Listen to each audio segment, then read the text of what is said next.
older generation, but every age is welcome.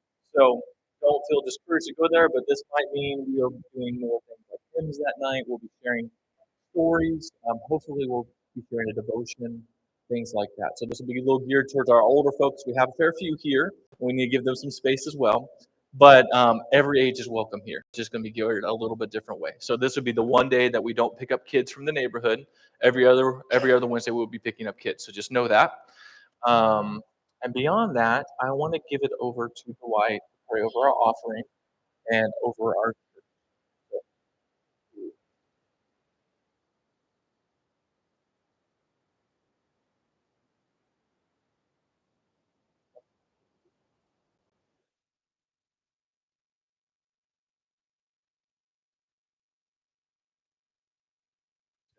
Oh, there it is. You need to give me a microphone. Never know what I'm gonna do. Um,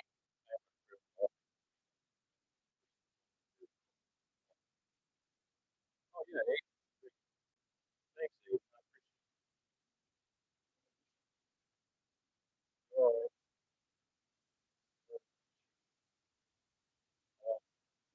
Let's go. Get those sunflower over, over the office. Yes, yes, yes, yes. For the rest of your day, Lord, you have nothing to pray with us in the church. Yes, Lord, who's not here today. Just ask that you give them a know that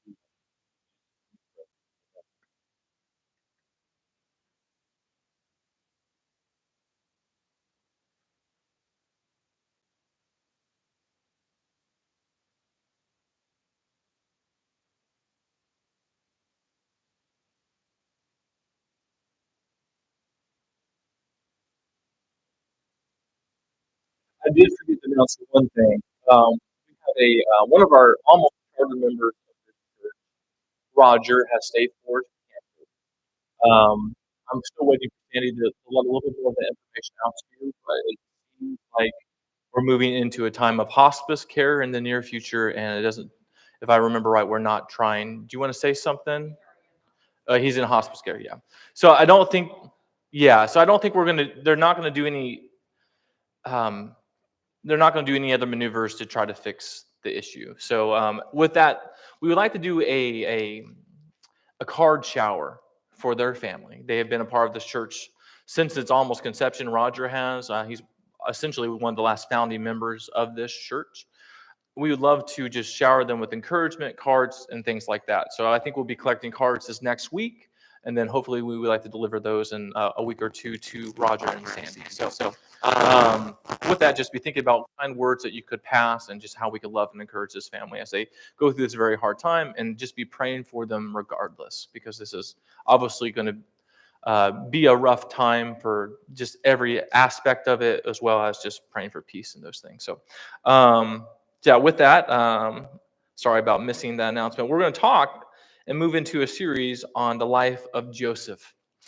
So before we dig into the life of Joseph, you're sitting beside somebody, everybody's sitting beside somebody.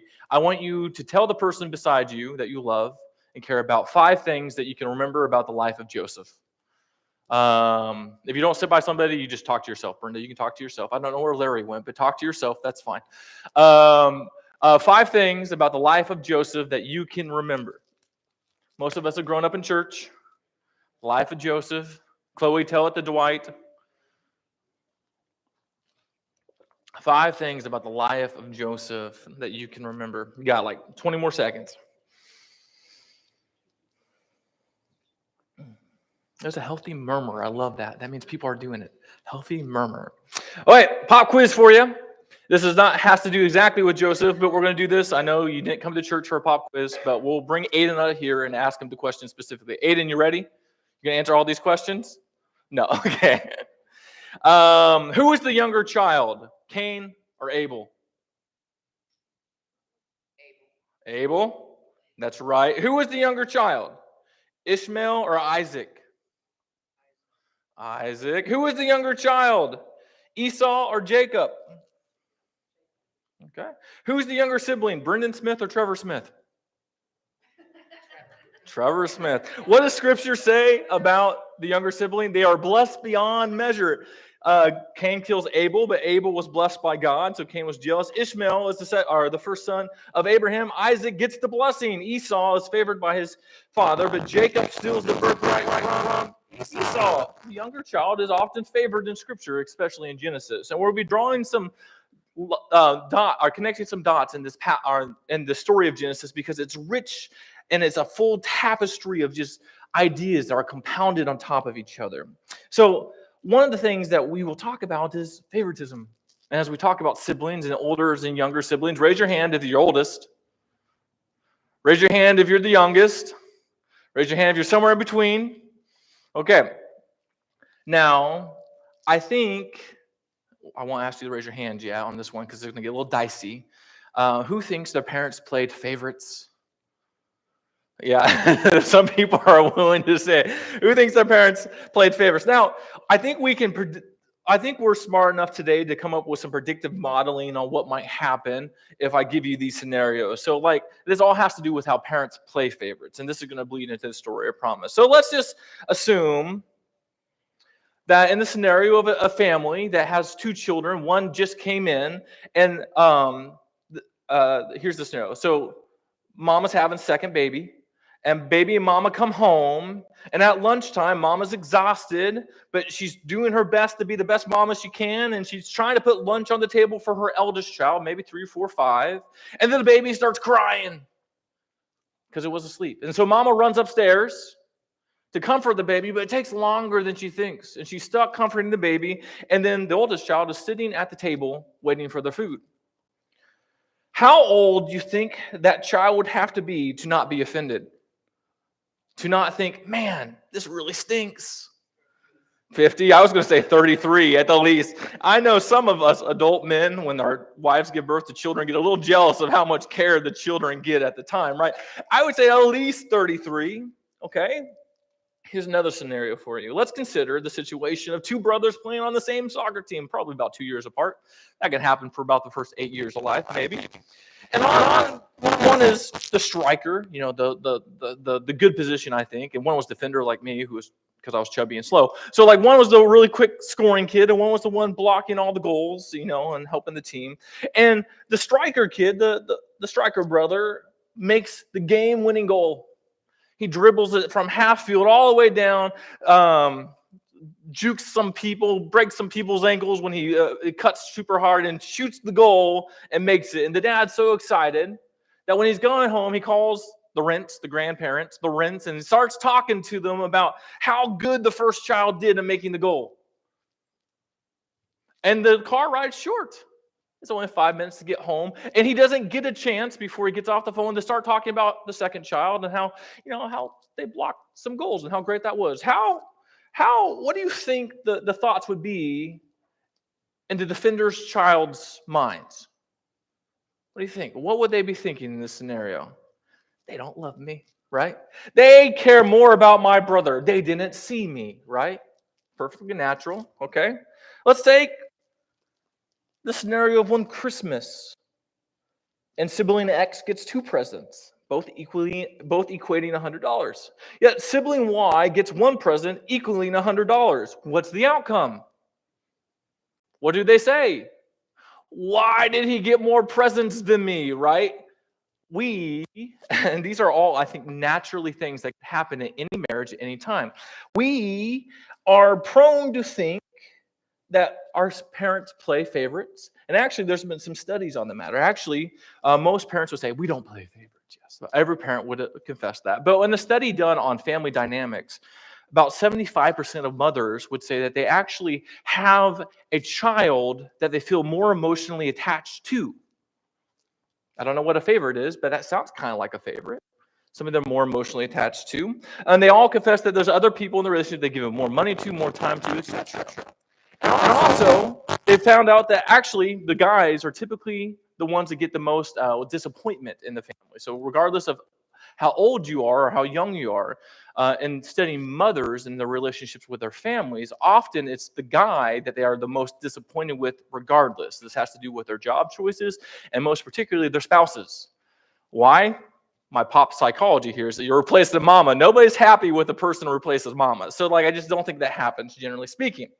Now, this is all interesting because there's a common thread throughout Genesis about favoritism, and we're going to get there in a second. But let's return to the text. And this is starting in 37, verse 2. And this is the very first thing we learn, that these are the records of the generations of Jacob. Again, we're not going to get far. We're going to connect some dots.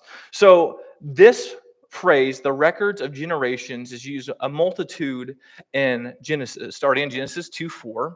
It says, these are the of the heavens and the earth. So these are the records of the generations of the heavens and the earth. And then Genesis 5:1 says, these are the records of the generations of Adam. And Genesis 6:9 says, these are the records of the accounts of Noah. And Genesis 10:1 says, these are the records of the generations of Noah's sons. And then Genesis 11:27 says, these are the records of the generations of Terah, which is Abraham's father. And then Genesis 25:19 says, these are the records about Esau, or Isaac's line. And then 36:1 says, these are the records of the generations of Esau. And now we finally get to the point of 37. I know that's a lot. 37:2, where it says, these are the records of Jacob. So if you were to read this text for the first time, your mind would immediately return to the whole story of Genesis. None of these texts stand alone, right? They all have context. They're deep. And when the people wrote these things, they weren't just like history teachers, like just putting down dates and names. That's in there. But they were creative about how they recorded the story. And they used things like the way they wrote to entice the imagination. So when you hear this phrase, that these are the records of the generation, your mind should be, if you're reading this for the first time, or if you're reading this in the original language, your mind would return to the whole story in this moment, right? And now we would be sitting, if we were hearing this for the first time, in great expectation. Because we know what Jacob is, because we remember the whole story. Jacob is now the receiver of the covenant, who is going to be the bearer of what God was going to do for the world and how he's going to save humanity and everything else. We'd be sitting, how's God going to do this? This is exciting. I'm looking forward to the story. This guy must be pretty good. He's going to be the bearer, or the flag bearer for God. This is going to be great. And then what do we find in verse 3? Now Israel loved Joseph, we're going to skip a little bit ahead, because he was a son of his old age. And in that moment, again, we're connecting the dots. In that moment, our mind should be tied back to Abraham, because Genesis uses this phrase multiple times. Old age. Genesis 15:15 says, when God gave the covenant, as for you, you shall go to your father's in peace, you will be buried at a good old age. Genesis 21:2 says, at the birth of Isaac. So Sarah conceived and bore a son to Abraham in his old age. Genesis 21:7 says, and she said, who would have said to Abraham and Sarah would nurse children, yet I have given birth to a son in his old age. Genesis 24:36 says, at the time of Isaac's wife is found, and this is at the time when Isaac's wife is found. Now my master's wife, Sarah, bore a son to my master in her old age. Abraham's death, and this is Genesis 35:8, recording Abraham's death. Abraham breathed his last breath and died at a good old age.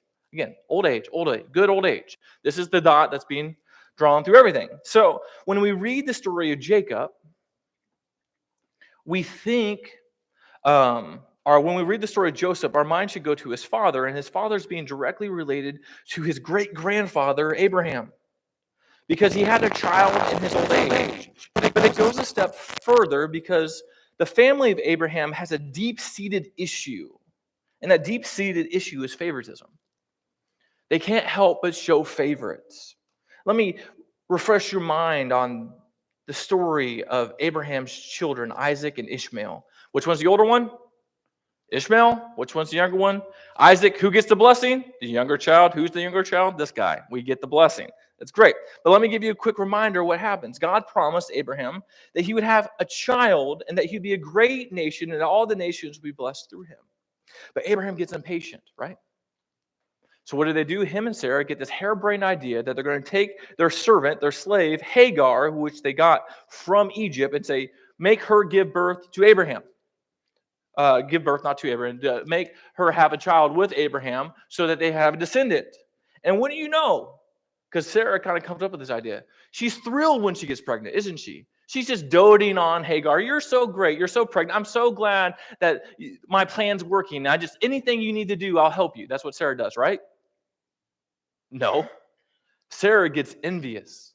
Sarah gets jealous. Sarah starts to abuse Hagar to the point in which Hagar runs for her life and only returns because the angel beckons her back. But it goes worse, right? It says that when Sarah finally becomes pregnant, and after her son Isaac is born, it says that Sarah saw the son whom Hagar, the Egyptian, had born to Abraham was mocking. We don't exactly know what that means, but was mocking. It seems like he might have been making fun of her child. Things that kids do, was mocking. And she said to Abraham, "Get rid of the slave woman and her son, for that woman's son shall never share in the inheritance with my son Isaac." So what happens? They are sent to wander the desert. Both are Abraham's offspring, right? But Isaac gets favoritism, right? He receives the blessing. That's interesting. Because this favoritism does not just start with Abram and his family, or Abraham and his family. It follows them everywhere. So Abraham has two sons, Ishmael and Isaac. Isaac has two children, Jacob and Esau. Esau means something like the hairy one, right? It's a weird name. The hairy one. He's a meat eater, hunter, brings out deer and kills them, and he brings things back. And then you have Jacob, whose name literally means deceiver, because he was holding a heel, and the word heel rhymes with deceiver in Hebrew. And it says that Rachel, which is Isaac's wife, favors Jacob. And then Isaac favors Esau. But God had promised that Jacob would receive the blessing. But Isaac is dead set on giving it to his oldest child. So what does Rachel do? Or what does, I think it's Rachel. I might get lost. There's a lot of names. What does Leah do? Rachel. What does Rachel do? She convinces her son, her favorite son, Jacob, to go steal the birthright from his brother. So they put on goat fur on his arms because his dad's losing his sight. And he comes into it and he tricks his dad and making him think he's Esau. So again, favoritism happens further. Jacob would then marry 4 women. And you kind of think, man, are you guys just being ridiculous? Like, if first you don't succeed, I know you try it again, but if you can't get your family dynamics right, don't marry 4 people. Like, it just doesn't help the situation anyhow, anywhere. It's not going to help. It's just bringing complexity and drama. And the scriptures record that Jacob's wives constantly fight between each other, and there's jealousy and strife, and that even God closes the womb of Leah because Jacob favors Rachel above all the other ones. Favoritism's rampant. So where do we get in this story? That's all the mess that we were encountering before the story of Joseph, right? And so what happens? It says that Joseph, when he was 17 years of age, he was pasturing the flock with his brothers. And while he was still a youth, Joseph brought back a bad report about them to their fathers. Now, Israel, which is Jacob, remember he wrestled with God and got a new name, Israel. Now, Israel loved Joseph more than his other sons because he was the son of his old age and made him a multicolored tunic. What we find is this story, the favoritism has gone so out of hand, it's crazy. Jacob has 13 children, 13 boys, and 1 daughter with 4 wives, essentially. And now the favoritism has got so bad that he's just draping fine clothing on one of his children, and everybody knows that he likes this more than the other children. It's crazy. It's what a coat of many colors might be foreign to us, but essentially what commentators have said is essentially this means like a long-sleeved coat. That's like the best translation of it. And why that's particularly interesting to us is back then you can't do work in long sleeves, right? Like even now, if you got to do some hard manual labor, you're going to roll up your sleeves to do work. Like when you put on a long sleeve coat on somebody, what you're saying is this person's not meant for manual labor. And these people were shepherds. They worked in the fields. Their life was hard work. So when Israel puts on the coat on his son Joseph, what he's saying is, this man is not meant for work. The rest of you are meant for work. This man is going to be the overseer. This is going to be the guy sitting on the shovel while everybody else works. We've seen that along the side of the word. I've done government work. I know what it looks like. But this is going to be the overseer. This guy's going to be the one paid a lot to watch you do a lot. Like, that's what he's going to be. And I don't know if you can even put yourself into this idea of like what that might look like, the family dynamic. Can you imagine Jacob having a family meeting with all his kids and sitting down, Reuben, Simeon, Levi, Judah, Dan, Nephtali, Gad, Asher, Issachar, Zebulun, something like that, and saying, hey, boys, family meeting. Hey, we don't have money for you guys to play soccer this year because, Joseph's karate class was more expensive than I thought it was going to be. So, you don't get your class. And, because he's practicing and we think he's something special and we think he can do something, we think he's going to the Olympics. I don't think he should be doing the chores for the family. So you need to pick up his chores so that he can practice more. And I know you wanted to use the family camel to go into town in the weekends, but since he needs to take it to class, then you're not going to need it because you're going to be working more anyway. Can you imagine like a family scenario when all this favoritism is being lavished on one member of your family? And you might think, I grew up in that. Who knows? I don't know your family life. It wasn't that bad in my household. I did think my brother was the favorite.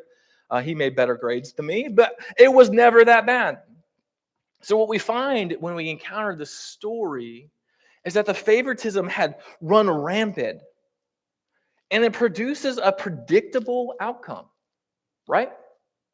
What do you think the brothers did? They hated him.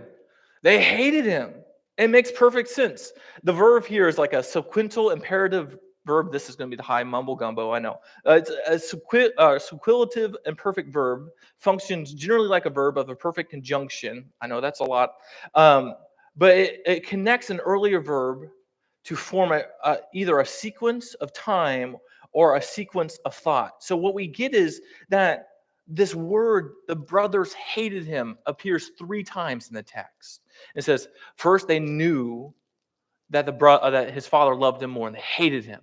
And then he had a dream, and then they hated him some more. And then he had another dream, and they hated him some more. Like, the English language doesn't have the right word for us here. Like, synonyms for, like, hate times 3. I don't know what you think the word would be, but if you times the word hate to 3 powers more, like, what would that be? Synonyms might, for hate, kind of involve despise and loathe and detest and arbor and disdain and disapprove of and have it in for and to scorn and deplore or the disfavor. But I really think the real word is like, that's like the real word. Like you can't want to be around this person, even to the point where the text says like they can't even speak about him in friendly terms. Have you ever considered that? The literal text says they couldn't say shalom to him. That's the greeting of the Hebrews, shalom, hi and goodbye. It means something like, I wish peace for you. I want your life to be whole. They couldn't talk to this person in a way to say hello.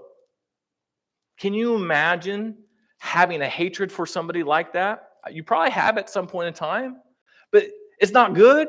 Like, it's not good to have that in your family or in your home or in your tent, which they lived in. That's not good. And so they had this hatred for him. They couldn't even say shalom to him. And they had this growing hatred. Verse 4 says, the brothers saw that the father loved him more than all of his other brothers, so they hated him. Verse 5 says this, then Joseph had a dream, and when he told it to his brothers, they hated him even more. And then verse 8 says, then his brother said to him, are you actually going to reign over us? Are you really going to rule over us? So they hated him even more for his dreams and for his words. They despised him. It was festering. It was growing. It was something more than the English language can demonstrate to you. It's like, I want to wring their neck. Like, that's the hate that's happening here. It's a physical hate. So the first thing we discover about the story is Jacob's rampant favoritism. Started in his family, has only grown bigger. The second thing we discover in the story is that his brothers had a growing hatred for Joseph. And the other thing we discover about the story is Joseph was a teenager. It's an interesting little bit that when you read the text, he says that he's 17. I don't know what you were like when you were 17. Were you wise? Were you dumb? Did you make more mistakes or did you have more victories? I know when I was 17, I was found on the hood of a car going 50 miles down the road and I almost died. That's what happened to me when I was 17. I don't know what you were doing when you were 17, but I think He seems to be the typical teenager here. A 17-year-old from and a younger brother would probably be typically nothing more than an apprentice, right? He would not be trusted with the flock completely, and he would not be an overseer of his brothers. He'd be more like a slave. Yet it says that he reports about his brothers, and that he brings a bad report to his father about his brothers. And this might be because they're bad shepherds, who knows? It also might be because he doesn't know anything about shepherding because he's 17. He might be giving a bad report. But what the prison commentary says when you read it is snitches get stitches, right? You don't go tell on your brother. Like, if you think things are bad, you don't go rat them out. Even us parents, we get tired of it. I have two boys that, tell on each other all the time, and it wears on you. And they're right. They're doing something wrong, but I prefer to be ignorant sometimes. I would just prefer to have a moment of peace. But Joseph tells on his brothers, and you're thinking, what are you thinking, bro? Like, what are you doing? And we also know that, I believe, and I might be taking some liberties with the text, but it seems like his ego is a little bit inflated. Why? Because teenagers are prone to have inflated egos, right? Teenagers are going through this kind of self-interested moment where they're trying to figure out who they are and understand their importance, and they constantly think people are observing them and judging them, and they're possibly thinking that they have a bigger influence on the world than they possibly do. That's just teenagers are. I think about this all the time. When I used to walk in front of a thing of bleachers, I usually get afraid to because I think everybody's looking at me. Truth is, maybe one or two people are looking at me, and nobody's going to remember me after I walk across the bleachers. But you think everybody's eyes are on you. He seems to kind of have, in my interpretation, an inflated ego.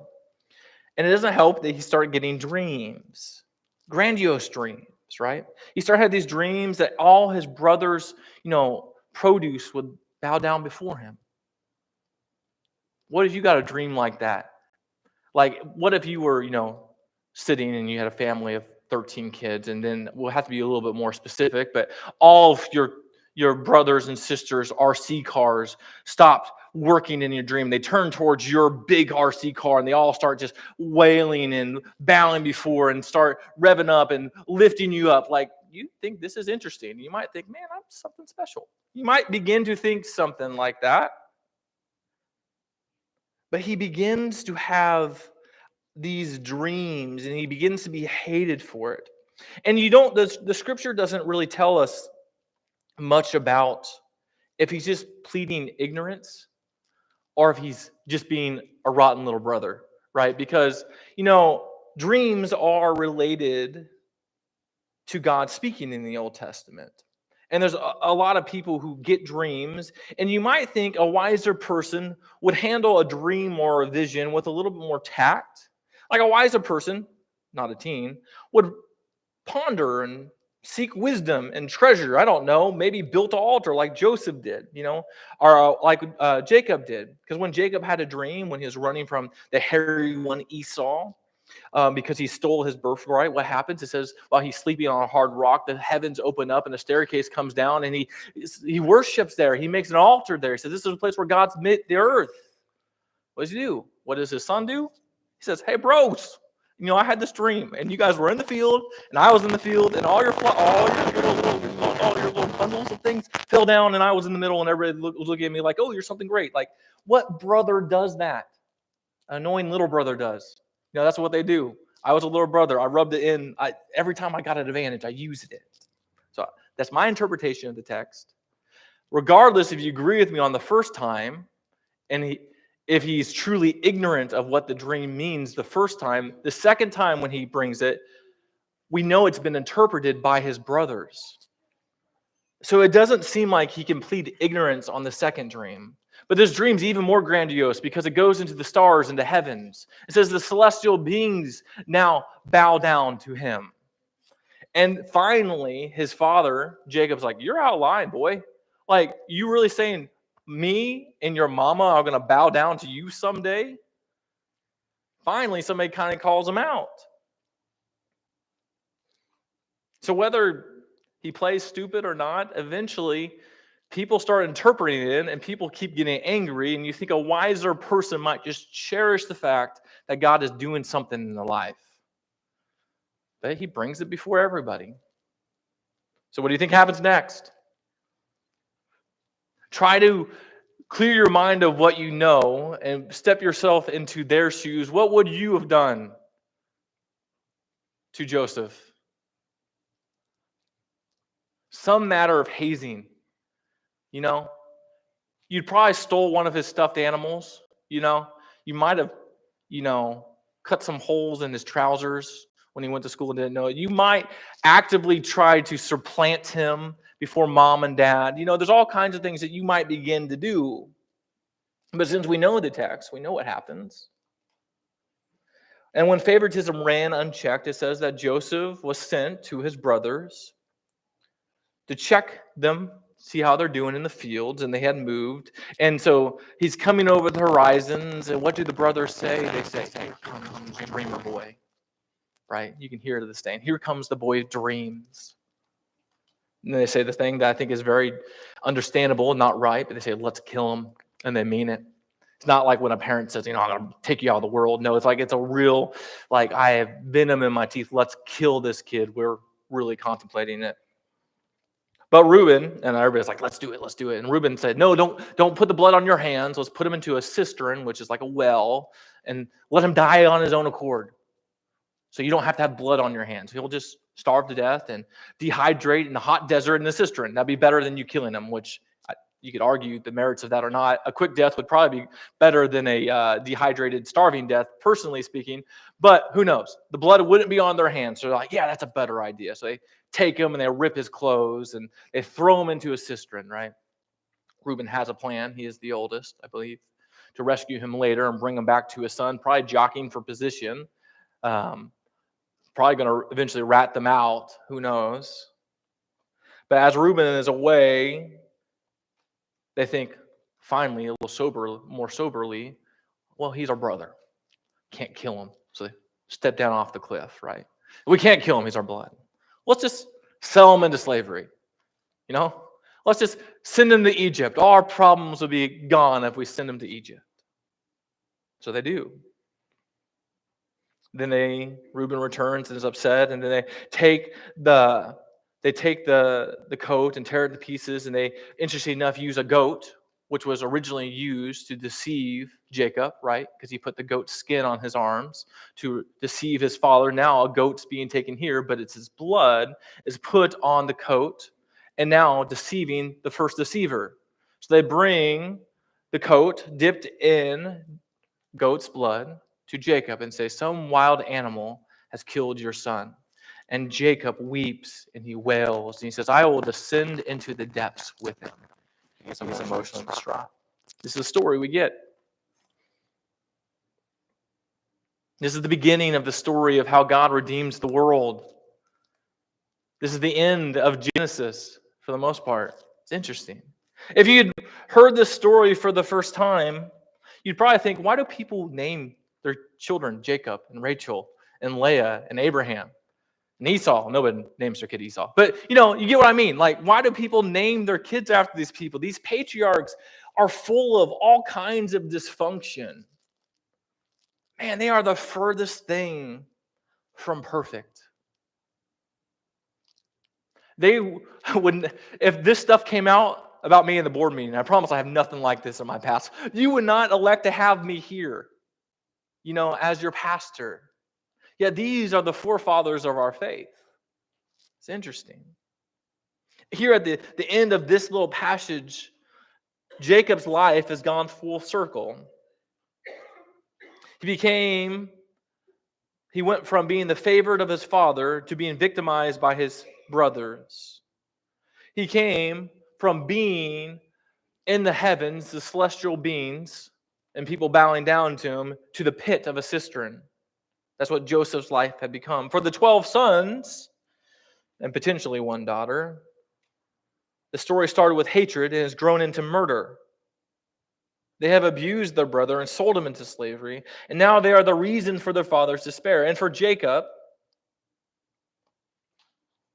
who was once the victim of unfavor from his father, now victimizing his children by showing favoritism, and now deceived as he deceived his father with a goat, now being deceived by his children, and is ready to give up his life. Bleak. Sad. And what I particularly find encouraging about this text, if there is anything encouraging about this text, is God's story intersects the messiest of people.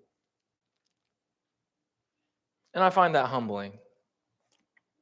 You probably sit here and you probably had the perfect life, right?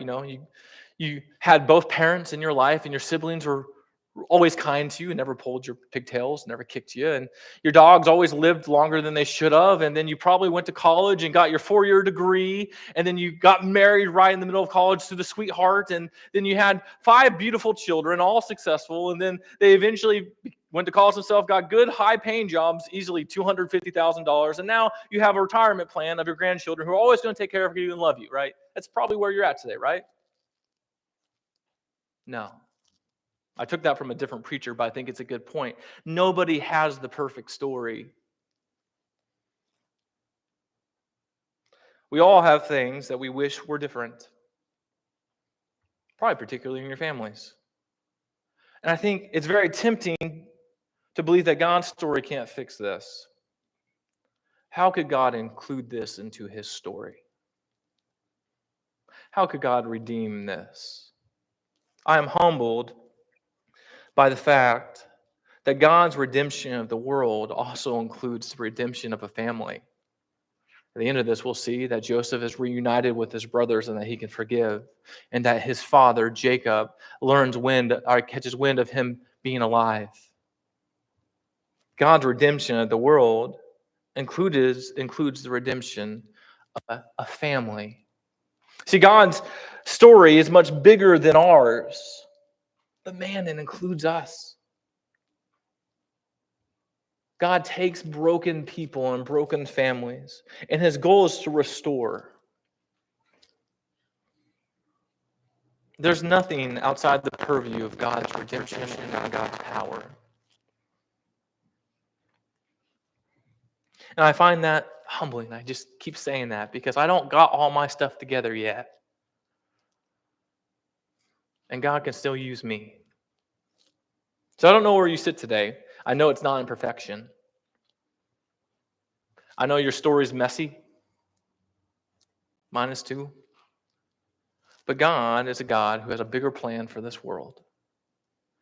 And somehow when he brings humans a part of this plan, they see redemption as well. God doesn't just push people away and say, I'm taking care of my business.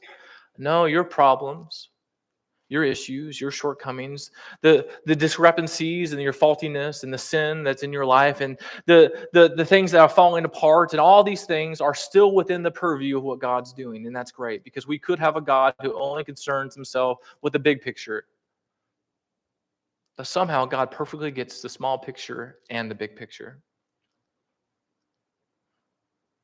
And that gives me a lot of hope. So with that, where are you at today? If you feel like there's something you can't give to God, I challenge you.